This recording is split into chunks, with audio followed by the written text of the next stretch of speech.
Hi folks, Dr. Gretchen Rivas here. I'm a doctor of acupuncture in Wilmington, North Carolina, and this is my friend and patient, Angela.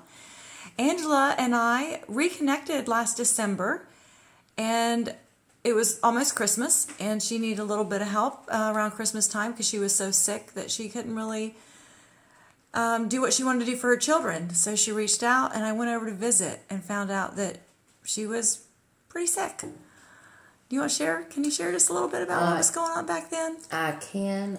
I had spent 5 months in the hospital with endocarditis, and during that time, I found out that I was diagnosed with stage 4 cirrhosis and COPD. I went into renal failure, respiratory failure, congestive heart failure. Now this was before December, right? This was back. Right. Was this when you had the septic shock? This was when I was at first hospitalized. Yeah, and that was about 2 years. That was prior. in 2017, right? Right. Okay. And so the next year after that, I had to have open heart surgery. So it was about 4 months later that Gretchen had come by, because it was in about September. I had the surgery, the open heart surgery, to replace a heart valve. And that was because it had been damaged from the endocarditis, and which was shock. the septic shock Right, thing. Okay. Right. Also had encephalitis. So when Gretchen came, when she showed up to my house that day, I had been on oxygen 24 hours a day for a year and a half.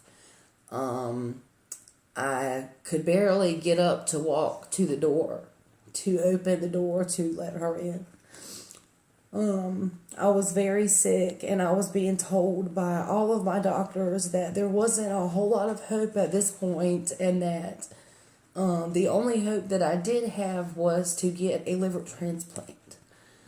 And Gretchen suggested that I do acupuncture and traditional Chinese medicine, which I did. So I started going to acupuncture twice a week, every week. And I started feeling better very quickly. We also got you on the herbs. And started taking the herbs, just a little bit after the acupuncture started. Right, because we started the acupuncture, I think, right after Christmas, right? And then we talked to the people at LAc-Labs and got you on the liver healing herbs from LAc-Labs and got you started on that. And I think within the first month of that, my numbers started coming down. Yeah, my liver enzymes started coming down. All of my liver enzymes are normal now. They have told me that my stage 4 cirrhosis has reversed itself, and I'm at the very lowest end of the cirrhosis spectrum, which for anyone who knows or has cirrhosis knows that Child-Pugh A is the lowest end of the spectrum for liver damage. Yeah, and tell them what your MELD score was before. My MELD score was in its early 20s. Yeah. And now it's a 6. So. Actually, no, I'm sorry. Excuse me. I don't even have a MELD score anymore. Because a MELD score means it's a model for end-stage liver disease, which I no longer have. Now let's talk a little bit too about, because we also helped with some of the kidney issues you were having. Oh, yes. Because that was another problem that was an offshoot of the liver problem, was the kidney issues. Right. So after, I think, 2 months of the liver herbs, we added some kidney herbs. Right. Because you were having problems clearing the ammonia. Right. And with the brain function and everything else. So during this time, she was hospitalized because of the ammonia to the brain. And that is, I think, after that hospitalization is when we started you on the kidney herbs to help with that, right? Right. And then, and then the COPD. When I was in the hospital for the 5 months, at the same time they diagnosed me with the advanced cirrhosis, they also diagnosed me with COPD, which I thought was kind of strange, but that's what they said. And I honestly do think that I mean, obviously did have it at the time because I couldn't breathe. And after doing the herbs and the acupuncture, I went to my pulmonary doctor 2 weeks ago, and he told me that I was misdiagnosed and that I did not have COPD anymore. So he took me off of my medication that I was taking for COPD. He took me completely off of my oxygen. While I was sick for 2 years, my children were not with me because I could not take care of them, because I could not take care of myself. I stayed with my father, who is also disabled. And I really was just very hopeless and never thought that in 1 year my life would have changed this much. I have my children living with me again. I have for about 5 months now.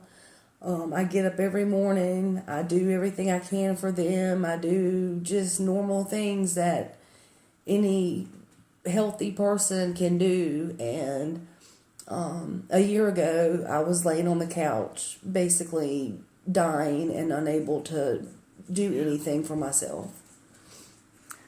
Life's a lot better now, isn't it? Yeah. So we just wanted to share this with everybody because, you know, Western medicine tells people with cirrhosis and these other issues that there is no hope except if you get a transplant. And we beg to disagree, right? Yes, absolutely. And Angela is a prime example of what can be done with acupuncture and herbs and how we can help people get well. And the interesting thing is, she didn't even do everything she was supposed to do. She didn't take them as long as it was recommended because her numbers, you know, she had ascites like really bad. If you look up end-stage cirrhosis, she had every problem on the list. Yes. She was very, very, very sick. And today, she is, mostly well. I feel pretty normal for the most part. Still has some brain issues from the encephalitis and those types of things. So we're still working on some things. But she's so much better, and she looks forward to being able to raise her children. I do. And I want anyone else to know that if a doctor tells you that it is hopeless, or if you're feeling hopeless, there is hope. Like, there is always hope. And if it wasn't for Gretchen, I would not be sitting here right now. I really, really don't think that I would have gotten any better. I would have just probably laid there and died. We're so glad you're here. I love you. I love you too.